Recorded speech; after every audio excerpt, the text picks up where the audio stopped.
Hi, and welcome to the Home Video Emporium. I'm your host, my name is Brendan, and with the series what I hope to achieve is to catalog my entire collection of home video titles and determine which of these movies still belongs amongst my elite and esteemed collection and needs to be preserved for many years still to come, and which of these movies, unfortunately, may need to be purged so we can free up a little shelf space here. I have unfortunately run out of room here on my video shelves, and I'm still looking to add titles to the collection still. The goal for the series is to get through about 30 to 50 movies. By the end, we have not made much progress in that regard yet, but we are absolutely working on it. And if nothing else, this is a great time and excuse to watch movies I may not have seen in quite a while, and hopefully enjoy them all with you. Today's episode is 1998's The Big Lebowski from Joel and Ethan Coen. The movie stars Jeff Bridges, John Goodman, Julianne Moore, Steve Buscemi, Philip Seymour Hoffman, and John Turturro as the Jesus.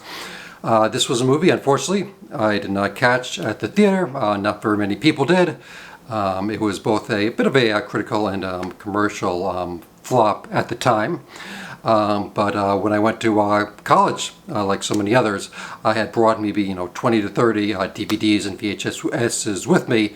My roommate, he only had maybe like 2 or 3, and Big Lebowski was one of them. And he was shocked that I had not seen this movie. And he thought you're supposed to like movies, you've never seen this. And so we eventually watched it together, and I absolutely saw what he saw. I do not know why I missed that, and was glad to finally catch up with it. Probably by the end of college, seemed like everyone I knew there had watched the movie several times and knew it pretty well, and it was a very popular amongst college classes. I believe it still is. I believe it is still a kind of a college movie. From there, I would catch up with the movie several times. On TNT, TBS, USA, some of those movie channels, where they had the famous kind of censored line, "This is what happens when you find a stranger in the Alps," kind of edited line. One of the best television edits of all time. And eventually, I would get the DVD here, the 10th anniversary DVD. I can remember I got this at the Virgin Megastore in Times Square. Why it was at Times Square, I don't know. I don't think I would have gone just to buy this. I believe at the time you still had the Virgin Megastore on 14th Street.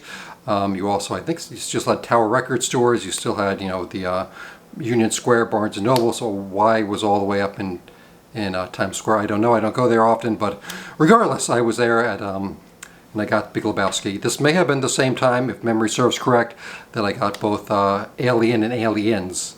It's possible. It honestly is possible. I might have gotten all 3 of them in the same day. At the unfortunately deceased Virgin Megastore there in Times Square. But why do I like this movie? Why have I watched it? This is really, for the Coens, their most straightforward comedy since Raising Arizona. It's silly, it's goofy, it's over the top. It has a kind of 1970s neo-noir premise where the protagonist of the story, he's assigned a very simple task. He's had his rug soiled and is seeking compensation for his rug, whether he wants someone to buy him a new one or just someone to give him a new one. And that simple little action kind of leads him down this massive chain of events where he gets involved in this kind of massive conspiracy that is filled with surrealism, kind of crazy dreams, a Bugsby Barkley bowling ball dance sequence, a whole cast of just bizarre characters that, each scene you're in a totally different location. You're meeting all these crazy characters that may only be in 1 or 2 scenes, or they may pay off, the dude's landlord, who we watch him do this avant-garde dance performance number. John Turturro as Jesus at the bowling alley, and Philip Seymour Hoffman, who shows up, David Thewlis, who shows up laughing maniacally. And it's this weird just hodgepodge of a sports movie. Is it a detective movie? Is it, a drug hallucination movie? And it is all of these things. And it's not ashamed to be silly and goofy and stupid. And the characters, they work together. You have the 3 main friends there with Bridges, John Goodman, and Steve Buscemi, the Dude, Walter, and Donnie, who, especially, watching it this time, you have the Dude who is a pacifist, Walter who's very much a military mindset, and Donnie who's always stuck in between these two.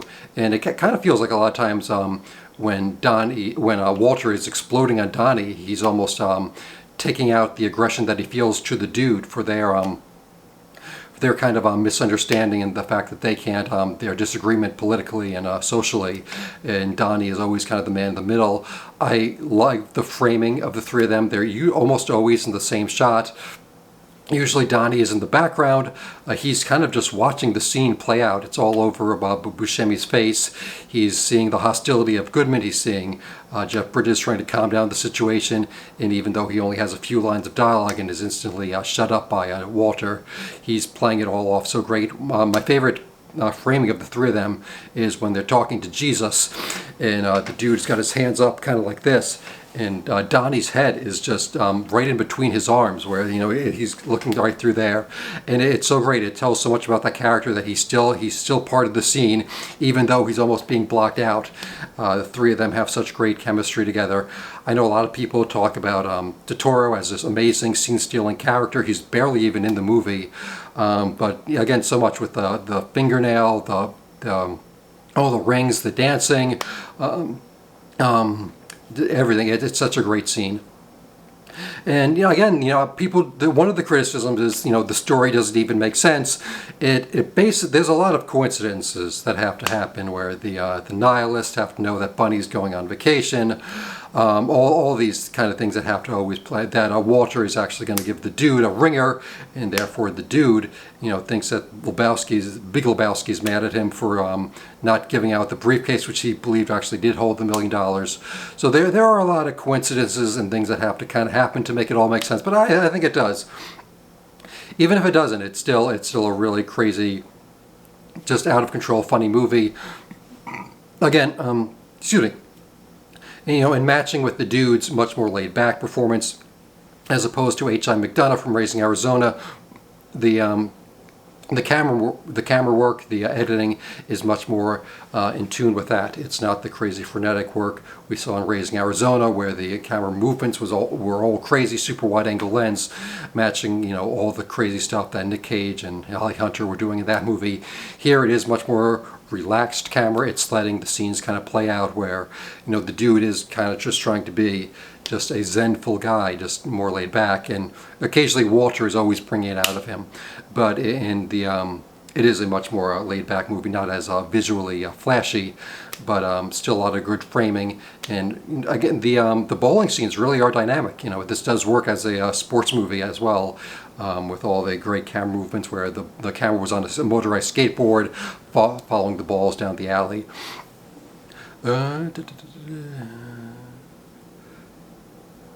Oh, sorry.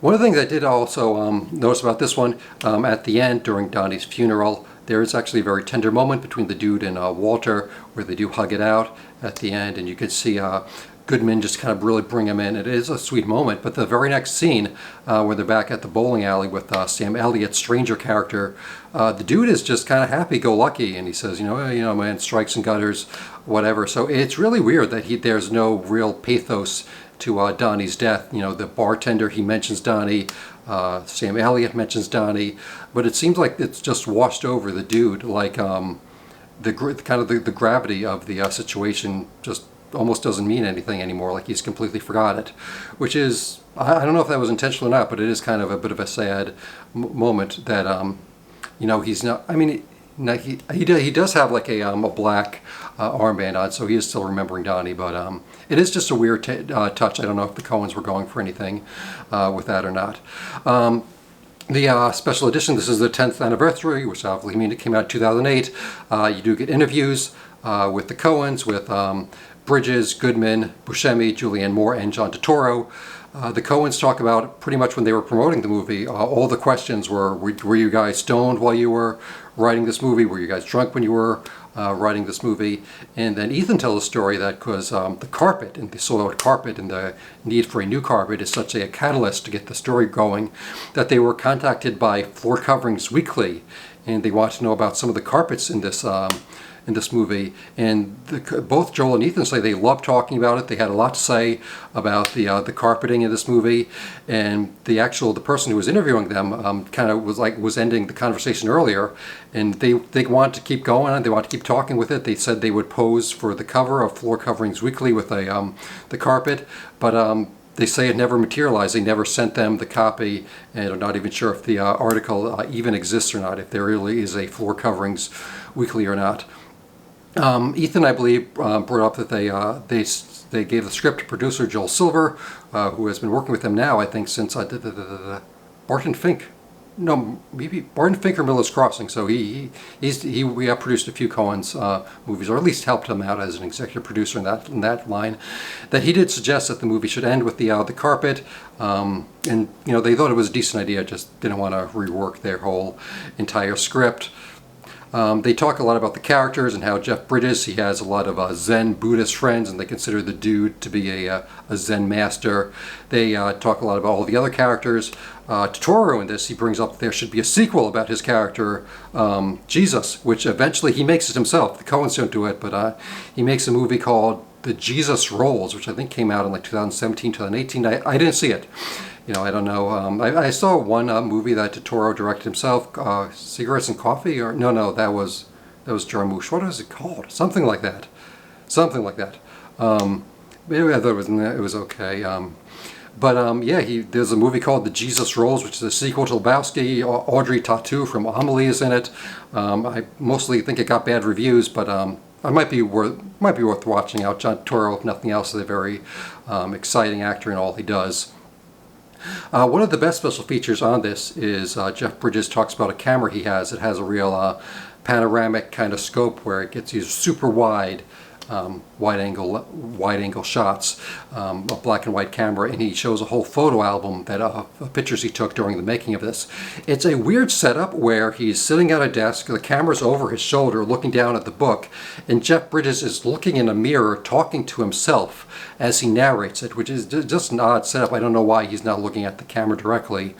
But he really took some incredible pictures, a lot of them during the the Busby Berkeley dance sequence with all the bowling pin women's, I think they call them bowling ball Corinnes or something, and he's got a lot of great pictures of that. He took his wife and daughters, they visited him on set during that day. He's got a lot of pictures with them, and a lot of pictures of the actors with the late Philip Seymour Hoffman, David Thewlis he took pictures of, so really incredible stuff. You might be able to find some of his pictures online. I was actually watching an interview with Jeff Bridges recently, and he was talking about the camera, and that the camera company who made it kind of went out of business. So Jeff Bridges and his wife, they started their own camera company to actually make that kind of wide panoramic lens cameras with a really slow shutter. I think he says it's like a 1/15 of a second that takes forever because you're getting such a wide field of view. So I didn't check that out, but.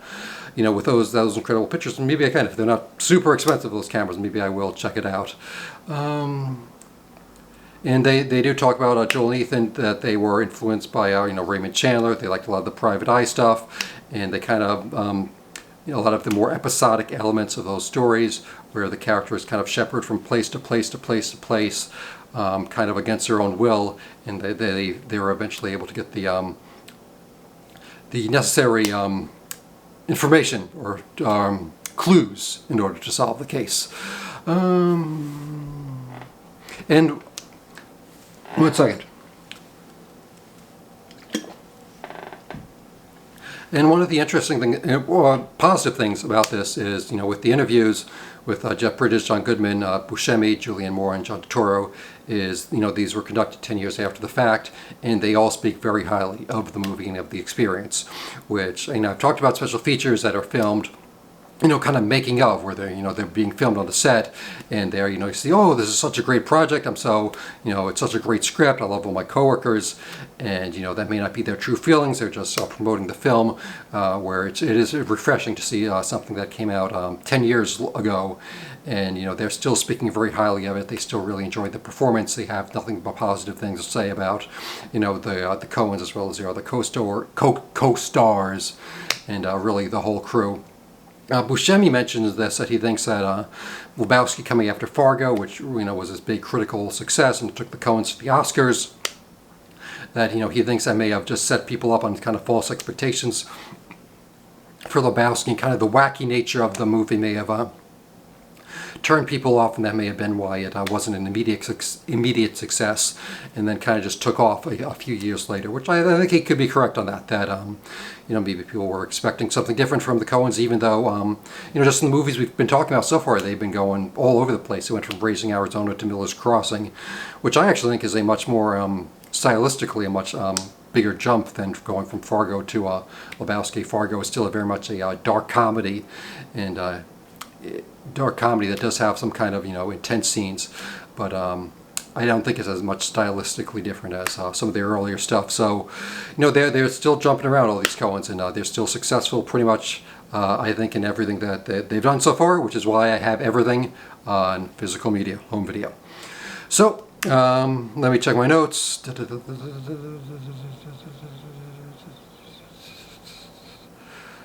Yeah, that'll wrap us up. What do I say there? Yeah, that's going to wrap us up on this episode. So you let me know, have you seen The Big Lebowski? What do you think about it? How do you think it compares with some of their other movies? And what do you think about Jeff Bridges' performance? Julianne Moore in this mentions she thinks he's a genius and he should have won an Oscar for this.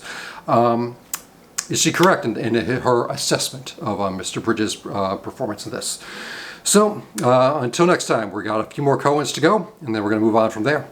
So, and I didn't mention before, sorry, all these things come in last minute. This is, you get the Lebowski Urban Achievers Club, where in Hudsucker Proxy you also get the Achievers Club, so we are still achieving more. It's still a common theme that we're returning to in this one, as well as Peter Stormare eating pancakes. So, until next time, be kind and rewind to each other. And remember, it's not a true home without home video. Thank you, goodbye.